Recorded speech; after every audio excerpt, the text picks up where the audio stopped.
It's beer o'clock on Real Ale Craft Beer, and today we're carrying on our little journey of drinking Belgian stouts, and the adventure continues. We've reviewed over the last few weeks a golden drac beer that was called an Imperial Stout, but it looked like a mild. It was almost kind of like you could see through the glass. I've just reviewed a sweet stout which had E numbers in it and fructose and colourings. Why colour a stout? And today I'm going to be reviewing one beer. It's going to be the Talon Imperial Stout at 6.6% ABV.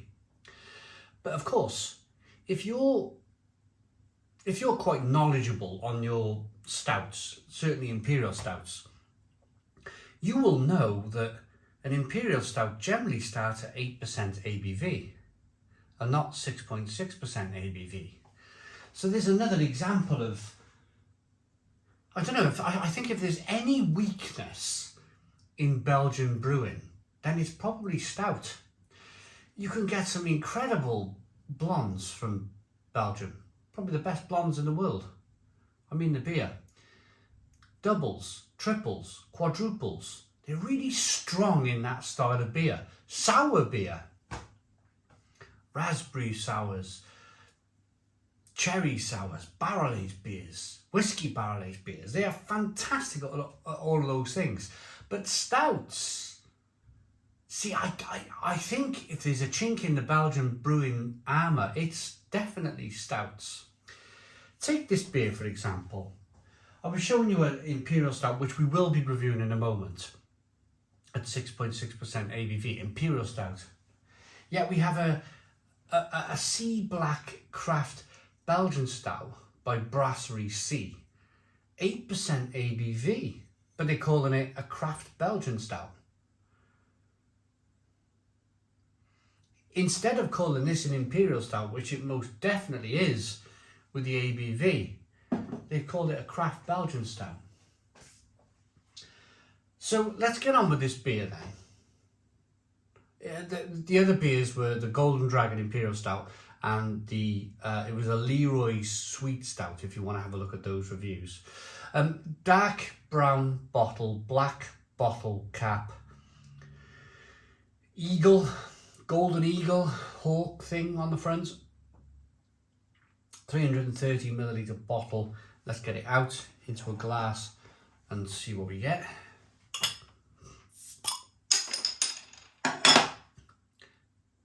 Not much in the way of smoke on the bottle opening. Beer in the glass. And there we go again.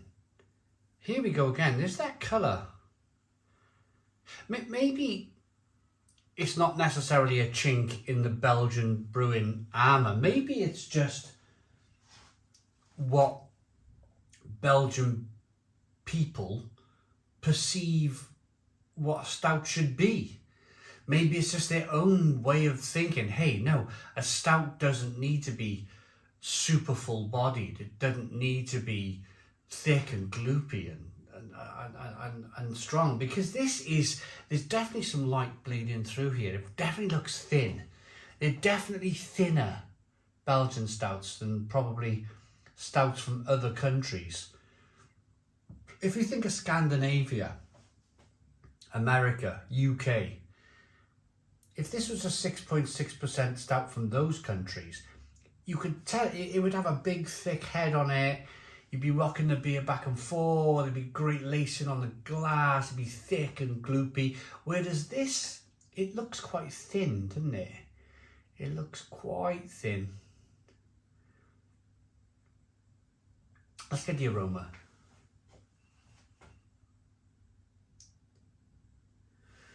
It smells okay. It smells a bit like a cherry cola, with a bit of tobacco smoke and roasted malt.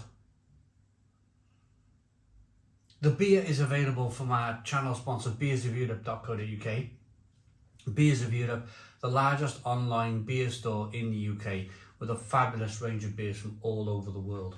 beersofeurope.co.uk if you've been to abroad working, if you've been abroad on holiday and you found that wonderful beer that you want to try back home, then the best place to find it is beersofeurope.co.uk. There's a link in the description box of the video.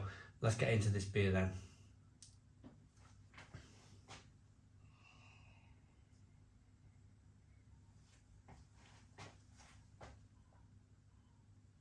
Oh, it tastes barrel aged. I definitely had a kick of whiskey or something there.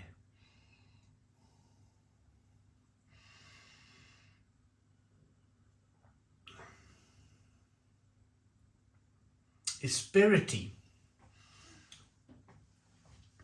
Definitely spirity. There's some roasted malt in there. There's some, like, it's charcoaly, it's tobacco smoke, like it's...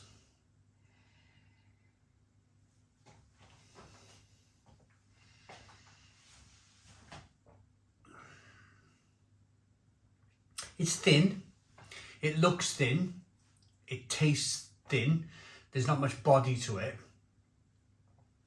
But again, is that just the way the Belgians brew their stouts? I like it. It's really roasty. It's really roasty. It's really bitter on the back end. It's like really bitter. It's probably up there at about kind of 80 IBUs. Really quite a bitter beer. Chocolate, coffee, caramel flavours coming through. Little bit of sweetness, quite thin, carbonated. It's an interesting one, but it's definitely quite almost kind of woody-like and spirit-like. Have a look at the beer now as I rock it back and forth. You can see that carbonation chasing the head of the glass, but you can definitely see how thin the beer is.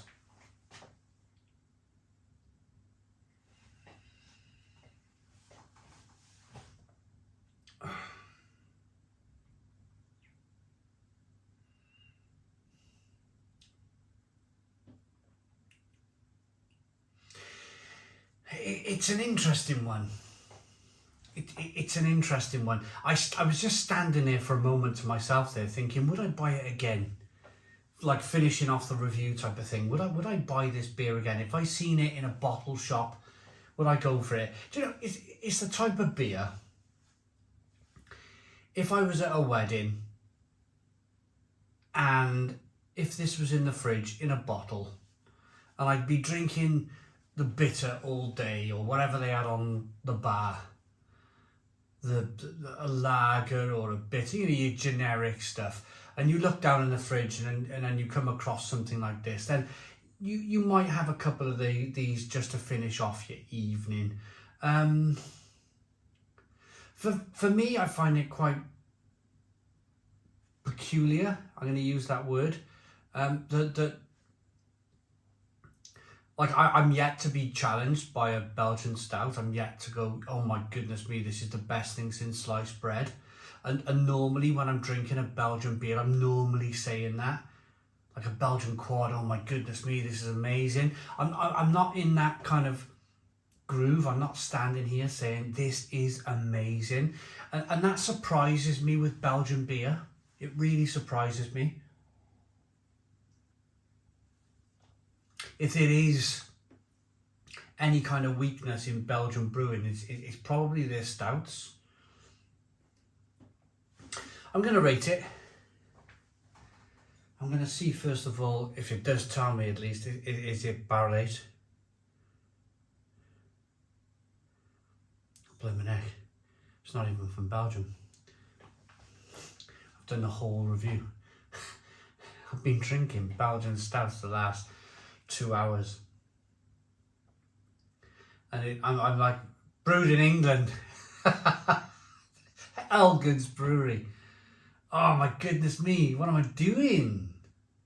It's on the front of the bottle as well. Elgoods Brewery. I'm going to spend the whole time reviewing this beer thinking this is a Belgian beer. It had the feeling of a Belgian beer. It was thin like a Belgian beer. Oh my goodness me, what am I doing? Elgoods. I think the thumbnail even says Elgoods on the that I've already made. The company is still owned and run by the 5th generation of the Elgood family. Oh, how embarrassing. I'm going to post a video anyway for a bit of fun.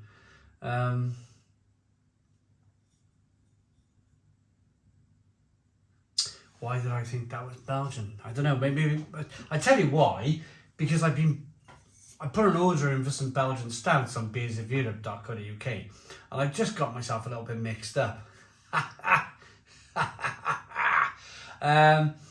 A rich, full flavour brewed with roasted malt with a good hop bitterness. The recipe uses pale ale, amber, chocolate and pale patent malts. It's okay. It's okay. I feel slightly embarrassed at this stage, I will say. Do you know what though? Even if it was Belgian, even if it is definitely UK, the fact of the matter is, it's okay.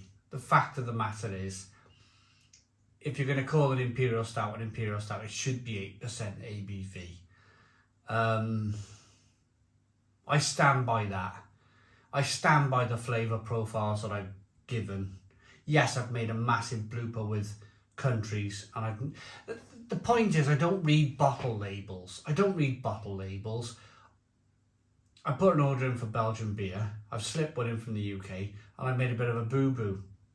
It just proves that I don't read bottle labels. The reason why I don't read bottle labels is because I don't want to be influenced by what the brewery's saying about the beer. So it's not quite a blind taste test, but it's I'm not being influenced by the brewer whatsoever on the beer, and I've just proved that by talking for 8 minutes about a Belgian beer that's been brewed in the UK, in fact. The beer's okay. It's a 6 out of 10. 6 out of 10 from Real Ale Craft Beer. Please put your comments in the comments box. Subscribe to our daily beer and food reviews. Give us a big fat thumbs up. Boom. Cheers.